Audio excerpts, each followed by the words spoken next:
Biradutunguye cyane natwe turumiwe twese, ishyano riraguye mu mujyi wa Kigali, nawe ngwino urebe Nyabugogo rwagati, abakobwa baratinyutse bambarira muri Nyabugogo rwagati, abantu bareba ku manywa y'ihangu, reba iyi video uyirangize nawe undebere rwose, babyeyi banyarwanda undebe aho isi igeze, ubu tuvugana abakobwa bambariye muri Nyabugogo rwagati, ishyano riraguye karabaye rwose, undebere nawe rwose, ngabo bakenyeye isume nta n'isoni ku manywa y'ihangu. Ese ngo izi content ni bwoko ki koko?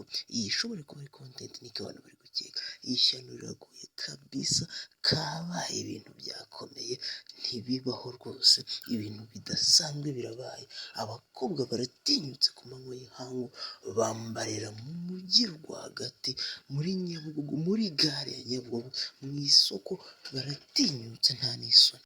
Ibi ni ibintu bibi cyane rwose mu maso y'ababyeyi n'abanyarwanda muri rusange, kuko bihabanye n'umuco wa kinyarwanda, ibi ni ibintu bibaye bidasanzwe. Ese izi content zizabageza kuki?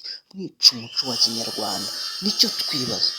Ababyeyi bati mwabana mwe izi content mukora zizabageza kuki? Mwica umuco wa kinyarwanda. Ababyeyi urabona ko bumiwe rwose, ni ibintu byabatangaje cyane ndetse bidasanzwe mu muco wa kinyarwanda, ni ibintu tubona mu bihugu byo hanze ariko ntabwo twari tuzi ko no mu Rwanda byaba kabisa. Iyi video nyikoze ngira ngo mbereke ibintu bidasanzwe bibaye Nyabugogo aka kanya, ishyano riraguye, abakobwa bambariye muri gare ya Nyabugogo nta soni bafite rwose, karabaye ibintu bibaye bidasanzwe, ishyano riraguye, ababyeyi bumiwe kubera ibyo babonye, bumiwe kubera ishyano riguye kabisa, ibintu bidasanzwe birabaye kabisa. Nkubwira ni kanda subscribe kugira ngo ujye ukomeza ugenda ubone n'izindi nkuru zigezweho.